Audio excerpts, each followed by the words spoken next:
Title: My wife kept calling me paranoid. Then I opened the wrong message, and my entire marriage fell apart. I honestly never thought I'd be the guy posting here.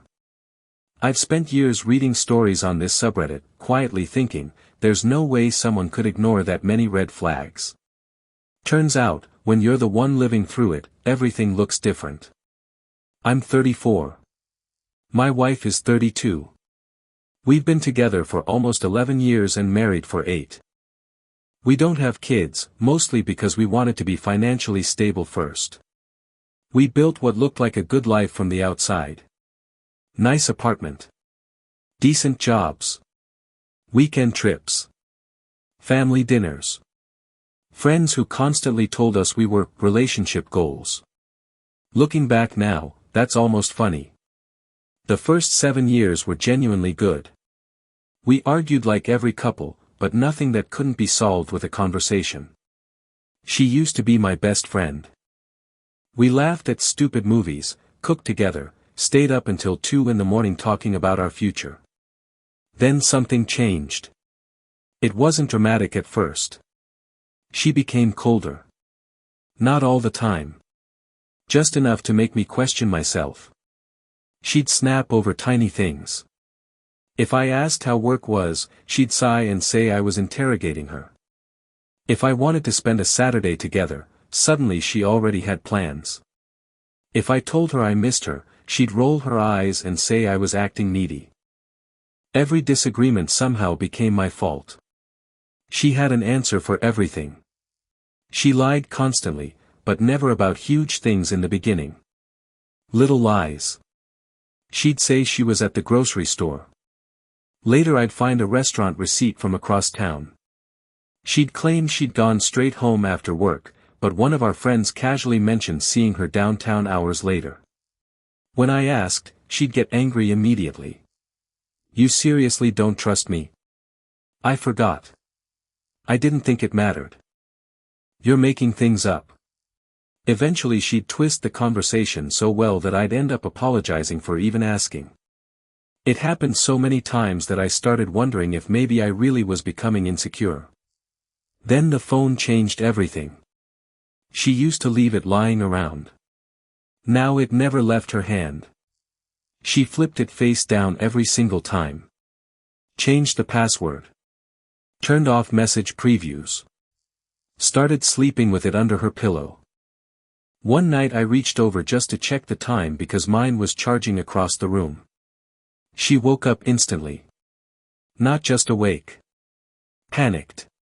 She practically ripped the phone out of my hand before I even unlocked it. Then she yelled at me for 20 minutes about privacy. Not once did she ask why I touched it. Only why I thought I had the right. That should have been enough. But I loved her. Love makes excuses that logic never would. Things only got stranger. She suddenly cared about her appearance in ways she never had before. New dresses. Expensive perfume. Gym memberships she'd never wanted. Hair appointments every 2 weeks. She even bought lingerie. Not once did I ever see her wear it. Whenever I complimented her, she'd shrug. I'm doing this for myself. Which is completely fair. Except she'd spend 2 hours getting ready. Only to tell me she was meeting Sarah. Funny thing was, Sarah eventually asked me why my wife kept canceling plans with her. I laughed. I told her she'd been hanging out together every Thursday. Sarah looked confused. We haven't seen each other in almost 2 months. That conversation stayed in my head for days. I didn't confront my wife. Not yet. Instead, I started paying attention. Little details. Gas receipts from neighborhoods she'd supposedly never visited. Credit card charges she couldn't explain. Perfume I'd never smelled before lingering in the passenger seat of her car. One Friday she told me she had to stay late for an emergency meeting.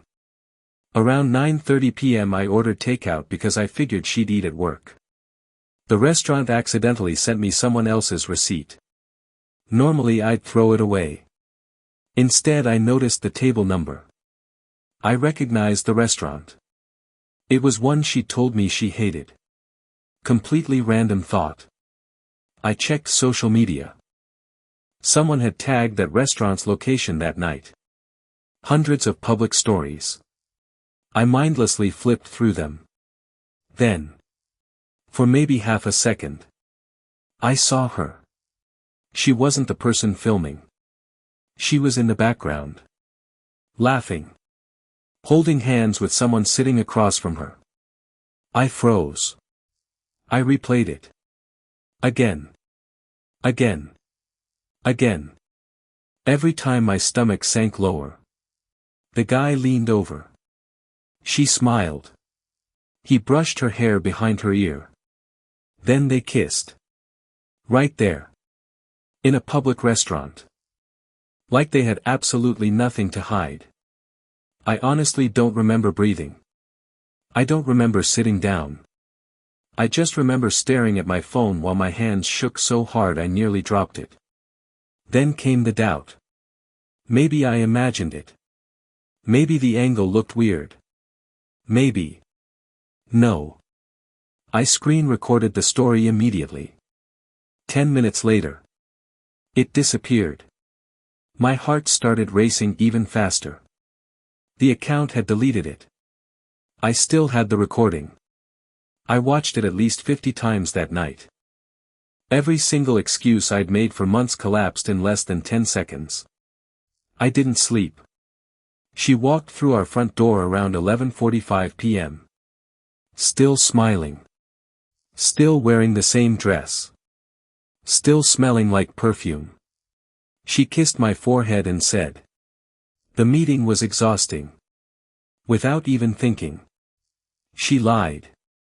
Straight to my face. Like it was nothing. I looked at her for what felt like an eternity. She smiled. Asked if I'd eaten. Asked why I looked tired. Asked if everything was okay. Meanwhile the video was sitting in my pocket. I wanted to scream. Instead, I smiled back. And that's the part that scares me most now. Not finding out. Not the cheating. The fact that I suddenly realized I didn't know the woman standing in front of me anymore. She wasn't just cheating. She was becoming someone who could look me in the eyes, tell 5 lies in under a minute, and then ask if I wanted to watch Netflix before bed. That night, I made a decision. I wasn't going to confront her yet. I needed to know how deep the lies really went. And I had no idea that what I'd already seen was only the beginning. I barely slept that night. Every time I closed my eyes, I saw the same 10-second video. Her laughing. Him touching her face. The kiss. The way she looked at him was the way she used to look at me years ago.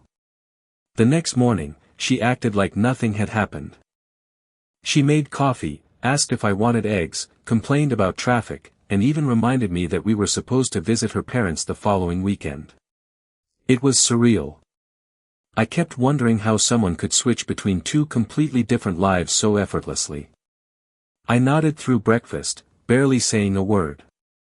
She asked if I was okay. I said I was just tired. The irony almost made me laugh. For the next week, I stopped confronting her about anything. Instead, I watched. She lied so often that I started writing everything down. Monday, she said she worked until 8 p.m. Her office parking garage records, available through the employee app we'd both used for years, showed her car leaving just after 4:30. Tuesday, she claimed she had dinner with Sarah again. I texted Sarah later about something unrelated. She was at home all evening watching movies with her sister. Wednesday, my wife said her phone battery died during the afternoon. Yet somehow, she was active on social media several times throughout the day. Every lie was small by itself. Together, they painted a picture I couldn't ignore anymore. Then another strange thing happened. One evening she came home carrying an expensive watch in a gift bag. She immediately hid it in the bedroom closet. When I asked about it, she didn't even hesitate. "It's for my manager's birthday." A week later, I accidentally saw the exact same watch on the wrist of the man from the restaurant video. Not because I was stalking him. Because she forgot to remove him from a shared online photo album she'd once used to organize pictures for a charity event. He wasn't tagged. But there he was. Same watch. Same model. Same engraved metal bracelet. My stomach dropped. At that point I knew two things. First, this wasn't something new. Second, she was spending money from our shared account on another man. That hurt almost as much as the affair itself. Then came another surprise. Completely out of nowhere, she suggested we start trying for a baby. Just days earlier she'd barely spoken to me. Now she suddenly wanted to build a family. She smiled while talking about baby names. Asked whether we'd need a bigger apartment. Held my hand during dinner. For a brief second, part of me wanted to believe she'd realized what she was risking. Then reality hit. People don't magically change overnight. Especially people who've spent months lying without remorse. Something felt wrong. Very wrong. A few days later I got my answer. She left her tablet at home. Unlike her phone, she'd forgotten it was still connected to her messaging account. I wasn't planning to snoop. Honestly. But a notification appeared while I was moving it off the couch. It simply read. "Last night was worth every lie." My heart stopped. I opened it. I know some people will judge me for that. I don't care anymore. There were months of conversations. Hundreds of messages. Photos. Voice notes. Plans. Inside jokes. Nicknames. They mocked me constantly. She called me predictable. She joked that I was too easy to manipulate. She laughed about convincing me that Sarah was covering for her.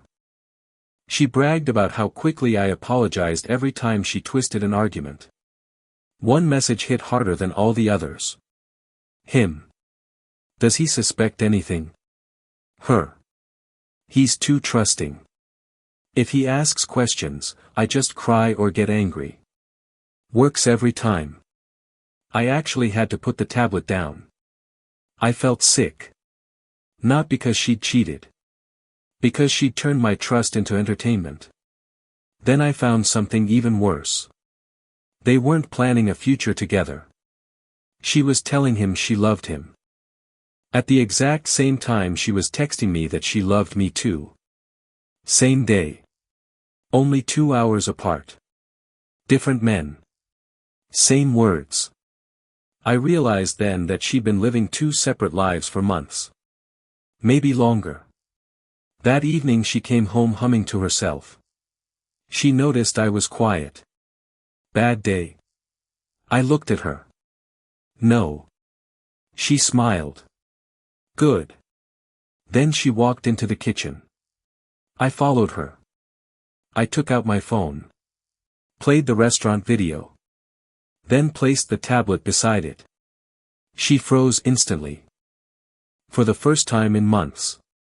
She had no words. Her face lost all color. She stared at the screen. Then at me. Then back at the screen. Finally she whispered. You went through my messages. Not, I'm sorry. Not, I can explain. Not even denial. Her first concern was that I'd seen the truth. I asked one question. How long? Silence. Answer me. She crossed her arms. It wasn't serious. I almost laughed. Then why are there 7 months of messages? She rolled her eyes. You always make everything dramatic. That sentence broke something inside me. Even then, she still refused to accept responsibility. Instead, she blamed me. She said I'd become boring. That I worked too much. That I didn't surprise her anymore. That I wasn't attentive enough. She claimed she felt lonely. I reminded her that I'd asked dozens of times if something was wrong. Every single time she'd said everything was fine. She shrugged. I didn't want another argument. Then came another lie. She insisted they'd never slept together. I quietly played one of the voice messages. It was her. Laughing. Talking about a weekend hotel they'd visited together. She closed her eyes. Caught. Completely caught.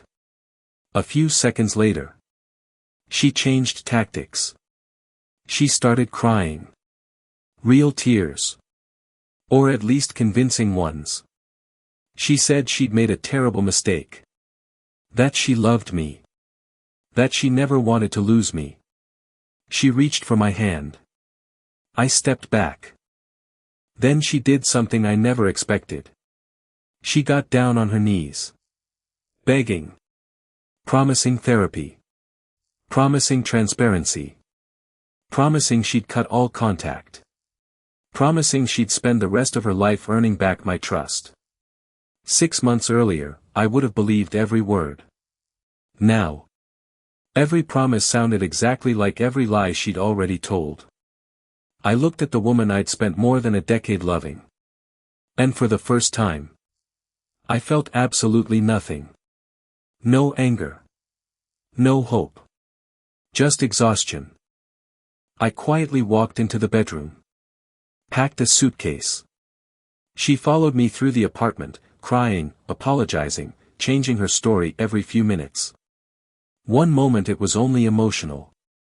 Then it was physical but meaningless. Then she claimed he manipulated her. Then she insisted I had pushed her away. Every 5 minutes, the story changed. More lies. More excuses. By the time I reached the front door, I realized something that hurt more than the affair itself. I no longer knew which parts of our marriage had ever been real. As I closed the door behind me, she screamed that I was destroying our family. I stopped for a second. Without turning around, I answered quietly. No. You did that months ago. Then I walked away. I spent the first few nights sleeping in a small hotel because I couldn't bear the thought of going back to the apartment. Every room reminded me of a lie I hadn't noticed at the time. The couch where we'd watched movies together. The kitchen where she'd kissed me goodbye before meeting him. The bedroom where she'd looked me in the eyes and told me she loved me. For weeks, I barely functioned. I'd wake up at 3 in the morning, replaying every conversation we'd had over the past year. Every compliment. Every argument. Every apology I'd made for things that were never my fault. It's amazing how betrayal rewrites your memories. Moments you once treasured suddenly feel fake because you know what was happening behind the scenes. She didn't stop contacting me. Not even close. She called dozens of times. Left long voice messages. Sent emails. Texted from different numbers after I blocked her main one. Every message followed the same pattern. I'm sorry. It didn't mean anything. I made the biggest mistake of my life. We can fix this. Then, if I didn't respond, the tone changed. So you're really giving up on us? I guess our marriage never meant anything to you. You've changed. It was the same manipulation I'd lived with for months, only now I could finally see it for what it was. A few weeks later, we met with lawyers to discuss the divorce. She was surprisingly calm. Almost friendly. For a moment, I wondered if she'd finally accepted reality. That illusion lasted less than 10 minutes. She suddenly claimed that I'd been emotionally distant for years. She hinted that I'd neglected the marriage. Then she implied I shared responsibility for what happened. Listening to her rewrite our history in front of complete strangers was surreal. Thankfully, I had kept records. Messages. Dates. Photos. Financial statements. Even the screen recording that had started everything. Her version of events kept falling apart whenever the facts were placed beside it. The divorce process wasn't easy, but it moved forward. I thought that would be the end of the story. I was wrong. About 2 months later, Sarah called me. I hadn't spoken to her much since everything happened. She sounded nervous. She told me there was something I deserved to know. Apparently, my wife hadn't been cheating with just one man. The man from the restaurant wasn't the beginning. He wasn't even the only one. Sarah admitted she'd discovered the truth after another mutual friend accidentally mentioned seeing my wife with someone completely different months earlier. At first, Sarah hadn't believed it either. Then people started comparing dates. Stories. Photos. Everything began lining up. My wife had been telling different groups of friends completely different versions of her life. Some believed we were happily married. Others thought we were separated. A few had even been told that I was controlling and abusive so she could justify her behavior without admitting the truth. Learning that hurt. Not because it changed the outcome. Because it showed just how much effort she'd invested in maintaining her web of lies. I remember sitting in my car after that phone call. Oddly enough, I didn't cry. I just stared through the windshield for almost an hour. At some point, I realized something important. I had spent months asking myself what I'd done wrong.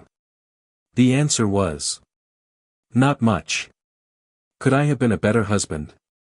Of course. Everyone can. But nothing I did justified months of deception, manipulation, and betrayal. Cheating is a choice.